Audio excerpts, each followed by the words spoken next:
आज हम त्रिकोणमिति में कुछ विशिष्ट कोणों की त्रिकोणमितीय अनुपात ज्ञात करेंगे, अर्थात 30 डिग्री, 45 डिग्री, 60 डिग्री, 90 डिग्री और 0 डिग्री के त्रिकोणमितीय अनुपात ज्ञात करेंगे।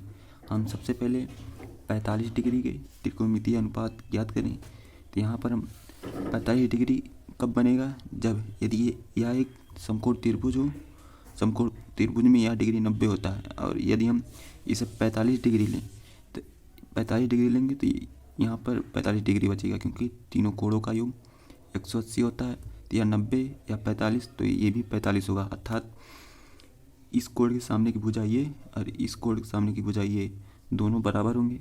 अर्थात यदि इस त्रिभुज का इस भुजा को माने, यदि इस भुजा को ए माने तो यह भी ए होगा। और त्रिकोणमिति और पाइथागोरस प्रमेय से हम निकालेंगे तो यहाँ पर यदि ये ए है, ये भुजा ए है, तो यह a√2 होगा। अब हम यहाँ से sin 45 ए का मान ज्ञात करें तो sin 45 बराबर होगा या लंब बटे कर्ण, अर्थात लंब ए है, यहाँ पाइथागोरस प्रमेय से हमें ए कर्ण a√2 मिला है, अर्थात यह होगा a बटे a√2। a√2 में ए कट जाएगा, बचेगा 1/√2। अब इसी तरह cos 45 और tan 45 का मान ज्ञात करेंगे तो cos 45 बराबर होगा 1/√2, tan 45 बराबर या लंब बटे कर्ण होता है, अर्थात ये भुजा ए, दोनों ए हैं तो यह कट जाएगा, हमें मिलेगा ए। और इसी तरह cos 45, sec 45 और cot 45 या sin 45, cos 45 और tan 45 के मतलब उल्टे होते हैं, अर्थात यदि ये a√2 है तो cos 45 √2 हो जाएगा, cos 45 1/√2 है तो यह √2 हो जाएगा।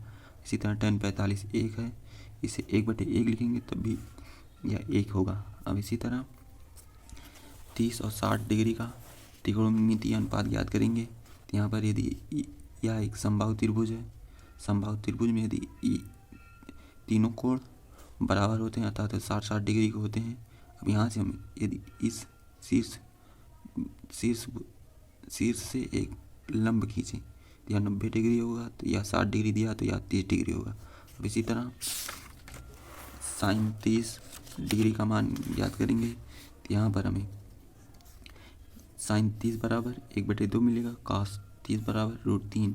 अब हम इसी तरह 0 डिग्री और 90 डिग्री का भी मान निकालेंगे तो यहाँ से हमें मिलेगा, यदि हम 0 डिग्री की बात करें तो हमें 0 डिग्री यहाँ पर इस कोण को 0 डिग्री बनाने के लिए हमें सबसे पहले इस भुजा को इस त्रिभुज में हमें इस कोण को 0 बनाने के लिए इस शीर्ष बिंदु को यहाँ पर लाना पड़ेगा, अर्थात जब इसको खिसकाएंगे, मतलब यहाँ से लाएंगे तो यह होगा, ये शीर्ष बिंदु C B पर आ जाएगा और यहाँ पर लंब 0 हो जाएगा, कर्ण और AB आधार दोनों बराबर हो जाएंगे।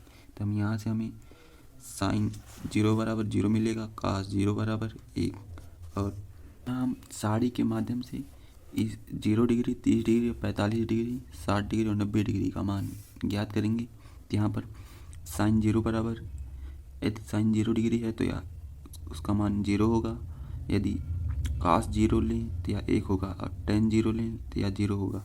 अब इसी तरह cos x से cot a, या इस sin, cos और tan का उल्टा होता है, तो यहाँ पर cos a अपरिभाषित होगा, अर्थात जब sin cos a में a का उल्टा होता है, अर्थात 1/0 लिखेंगे, 1/0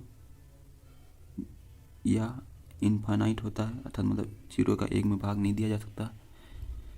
इसी तरह sec a cos a का उल्टा करेंगे तो 1 ही मिलेगा, फिर cot a tan a का उल्टा तो यह भी इनफाइनाइट, मतलब इसका मान परिभाषित नहीं किया जा सकता। अब इसी तरह sin 30 का मान लें तो यह 1/2 होगा, cos 30 √3/2 और tan 30 लें तो यह 1/√3 होगा। अब इसके बाद sec a cos a sec a cot a, इन तीनों का उल्टा होते हैं, अतः हम यदि 3 मान याद कर लें तो हमें इन तीनों का मान याद नहीं करना होगा, इसी का हम उल्टा कर देंगे। अब इसी तरह यदि 30 और 60 डिग्री याद करें तो यहाँ पर जो मान sin 30 का 1/2 होता है, वो मान cos 60 का 1/2 होता है। और इसी तरह जो मान cos 30 का रूट बटे 3 होता है वो मान साइन इसमें साइन 60 में होता है रूट 3 बटे 2। अब इसी तरह इसके बाद tan a में tan 30 में 1 बटे रूट 3 होता है, तो या tan 60 में रूट 3 होता है। और इसी तरह इसके बाद इसमें इसका उल्टा कर दिया जाता है। इसके बाद 45 डिग्री का मान याद करें तो यहाँ साइन 45 में 1 बटे रूट 2 होता है, cos 45 में 1 बटे रूट 2 और tan 45 में 1 होता है। अब इसके बाद cosec a sec a cot a में या रूट 2 1 होता है। अब साइन 90 का बात करें तो साइन 90 बराबर 1 होता है, cos 90 बराबर 0 होता है, tan 90 बराबर tan 90 में यह इनफाइनाइट होता था, जिसे हिंदी में आप परिभाषित कहते हैं। अब cosec 90 का मान याद करें तो यह 1 होता है, sec a का इनफाइनाइट होगा, cot 90 0 होगा। प्रश्नावली 8.2 में पहला क्वेश्चन देखें। यहाँ पर दिया गया क्वेश्चन है साइन 60 का into cos 30 plus sign 30 into cos 60। तो यहाँ से हम पहले क्वेश्चन में साइन इसका मान रखें तो साइन 60 बराबर होता है रूट 3 बटे 2 इंटू cos 30 बराबर होता है रूट 3 बटे 2 प्लस साइन 30 बराबर 1 बटे 2 होता है। साइन 30 का मान 1 बटे 2 इंटू cos 60 बराबर 1 बटे 2 होता है। अब इसको सरल करें तो यह रूट 3 का रूट 3 में गुणा करें तो यह होता है 3 होगा, और 2 का 2 में गुणा करें तो यह 4 हो जाएगा, प्लस यहाँ पर 1 का 1 में गुणा करें 1 होगा, प्लस 2 का 2 का गुणा करें यह 4 होगा। अब यदि इनका हर सेम होता है तो यह अंश में ये दोनों जुड़ जाते हैं तो यह होगा 3 1 4 4 बटे 4 4 कट जाएगा तो हमें 1 मिलेगा, अर्थात पहले का उत्तर 1 मिला हमें। अब यहाँ पे दूसरा क्वेश्चन देखिए, यहाँ दिया गया क्वेश्चन है 2 tan square 45 plus cos square 30 minus sine square 60। अब यहाँ से इसका मान रखें तो यह होगा 2 गुणे tan 45 का मान 1 होता है तो 1 का होल स्क्वायर होगा, प्लस cos 30 बराबर होता है रूट 3 बटे 2 का होल स्क्वायर होगा। यहाँ पर माइनस है, माइनस साइन 60 का मान रूट 3 बटे 2 होता है, रूट 3 बटे 2 का होल स्क्वायर होगा। अब इसे सरल करें या 2 का 1 का स्क्वायर 1 होता है तो 2 का 1 में गुणा करेंगे 2 हो जाएगा, प्लस रूट 3 बटे 2 का होल स्क्वायर 3 बटे 4 होगा, माइनस रूट 3 बटे 2 का होल स्क्वायर 3 बटे 4 होगा। अब यह 3 बटे 4 माइनस 3 बटे 4 कट जाएगा तो हमें मिलेगा, यहाँ बचेगा 2, अर्थात इस दूसरे का उत्तर 2 होगा। तीसरे क्वेश्चन पे चलिए। तीसरा क्वेश्चन दिया गया है cos 45 बटे sec 30 प्लस cos 30। अब इसका मान रखें तो यह होगा cos 45 बराबर होता है 1 बटे रूट 2 बटे sec 30, अर्थात हमें यहाँ पर साइन cos 30 का मान उल्टा कर देते हैं sec 30 में प्राप्त होगा, अर्थात cos 30 बराबर होता है रूट 3 बटे 2, अर्थात इसे उल्टा करेंगे तो यह 2 बटे रूट 3 होगा। अब इसी तरह cos 30 अर्थात साइन 30 का यह उल्टा होता है, साइन 30 बराबर 1 बटे 2 होता है, तो इसे 2 बटे 1 लिखेंगे तो यह cos 30 का मान में प्राप्त होगा।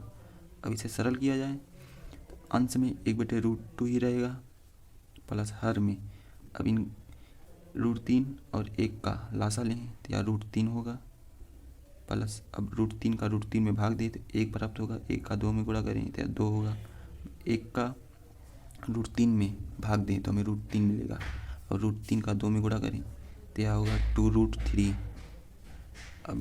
अब रूट 3 को अंश में लेके जाएं तो यह होगा, यहाँ पर अंश में 1 बटे रूट 2 है, गुणे या उल्टा हो जाएगा तो यह अंश में जाएगा तो यह रूट 3 होगा, प्लस 2 रूट 3 होगा, इसे लिख देंगे। इसे आगे लिख सकते हैं रूट 3 प्लस रूट 2 का इसमें गुणा करें तो यह 2 रूट 2 होगा, प्लस 2 रूट 6 हो जाएगा इसमें, अर्थात यह हुआ इसका मान। अब चौथे क्वेश्चन चलिए। तो चौथा क्वेश्चन दिया गया है sine 30 plus ten 45 minus cos 160 बटे sec 30 plus cos 60 plus cot 45।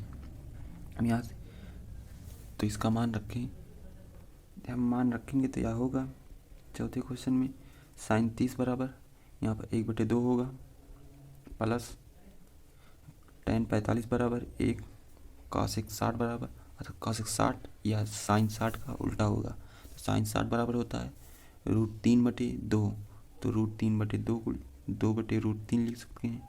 तो यह cos 160 का मान होगा प्लस sec 30 बराबर, या sec 30 या cos 30 का उल्टा होता है, तो cos 30 बराबर √3 होता है। √3/2 तो 2/√3 लिखेंगे प्लस cos 60 बराबर 1/2 होता है प्लस cot 45 बराबर 1 होता है। अब यहाँ पर अंश में इसको जोड़ें तो यह होगा, इसका लासा लें तो यह 2√3 होगा। तो यहाँ पर 2 का इसमें लासा में भाग दें तो यहाँ पर हमें √3 मिलेगा, तो √3 का 1 में गुणा करें तो यह √3 होगा प्लस यहाँ पर इसके हर में 1 है, अब 1 का इसमें भाग देते हैं 2√3 हमें प्राप्त होगा। 2√3 का 1 में गुणा करेंगे 2√3 होगा। अब यहाँ पर माइनस होगा, माइनस √3 का इसमें भाग दें तो यहाँ 2 प्राप्त होगा। 2 का 2 में गुणा करें 4 होगा प्लस हर में √3 का यहाँ पर 2 है, यहाँ पर 1 है। अब यहाँ पे तो इसका लासा 2√3 होगा प्लस √3 का भाग दें इसमें 2 पर, 2 का 2 में गुणा करें 4 होगा, फिर प्लस करेंगे 2 का इसमें भाग दें तो या 2 कट जाएगा √3 का 1 में गुणा करें तो यहाँ पर √3 प्राप्त होगा प्लस अब यहाँ पर इसके हर में 1 है, 1 का इसमें भाग दें तो 2√3 प्राप्त होगा। 2√3 का 1 में गुणा करें तो हमें 2√3 प्राप्त होगा। अब इसे आगे सॉल्व करें, यहाँ पर √3 प्लस 2√3 या 3√3 मिलेगा -4 बटे 2√3। अब हर में √3 प्लस 2√3 यह होगा 4 प्लस 3√3 होगा। अब अंत में 2√3 होगा, या 2√3 दोनों हर में कट जाएगा। अब बचेगा, इसे आगे सॉल्व करें तो यहाँ पे 3√3 -4 बटे 4 प्लस 3√3 हमें मिलेगा। यह हुआ इसका उत्तर। अब पांचवा क्वेश्चन देखें तो यहाँ पांचवा question 5 cos square 60 plus sec square 30 minus ten square 45 बटे sine square 30 plus cos square 30 दिया है। अब यहाँ से हम त्रिकोणमितीय मान रखें तो यह होगा 5 गुणे cos 60 बराबर होता है 1/2, तो 1/2 का होल स्क्वायर होगा। इसके बाद प्लस 4 sec 30 बराबर sec 30 का मान होता है sec 30 या cos 30 का उल्टा होता है, cos 30 बराबर √3/2 होता है। तो √3/2 या 2/√3 हो जाएगा, 2/√3 का होल स्क्वायर होगा माइनस टेन स्क्वायर 45, अर्थात टेन 45 बराबर 1 होता है, तो 1 का होल स्क्वायर होगा बटे साइन स्क्वायर 30, साइन 30 बराबर होता है 1/2, 1/2 का होल स्क्वायर करें प्लस cos 30 बराबर होता है √3/2, √3/2 का होल स्क्वायर करें तो यह होगा। अब यहाँ पे इसको सॉल्व करें तो यह 1/2 का होल स्क्वायर या 1/4 होगा, तो इसे 5 से गुणा करें तो यह 5/4 होगा प्लस अब यहाँ पर इसका होल स्क्वायर करें तो यह होगा 4/3, 4 का 4 में गुणा करें तो यह 16/3 मिलेगा -1 बटे 1/2 का होल स्क्वायर 1/4 होगा, √3/2 का होल स्क्वायर 3/4 होगा। इसे आगे सॉल्व करें तो यह होगा, यहाँ पर इसका लासा 12 होगा, 4 का 12 में भाग दें 3 होगा, 3 का 5 में गुणा करें या 15 हो जाएगा प्लस 3 का 12 में भाग दें 4 मिलेगा, 4 का 16 में गुणा करें तो यह 16 चौका 64 होगा। अब यहाँ पर इसके हर में 1 है, 1 का 12 में भाग दें 12 होगा फिर 12 का -1 में गुणा करें तो यह -12 हो जाएगा, बटे यहाँ पर इसका दोनों का हर सेम है तो यहाँ पर इसका 4 होगा, फिर यह 3 3 जुड़ जाएगा, या 4 4 या कट जाएगा, यहाँ पर 1 बचेगा। अब इसे आगे सॉल्व करें तो क्या होगा, इसे लिखेंगे क्या 15 64 जुड़ जाएगा तो यह होगा 9 6 7 79 -12 बटे 12 हो जाएगा। इसको घटाएं तो यह हो जाएगा 9 में से 2 गए 7, 7 में से 1 गए 6, 67 बटे 12, यह होगा इसका मान।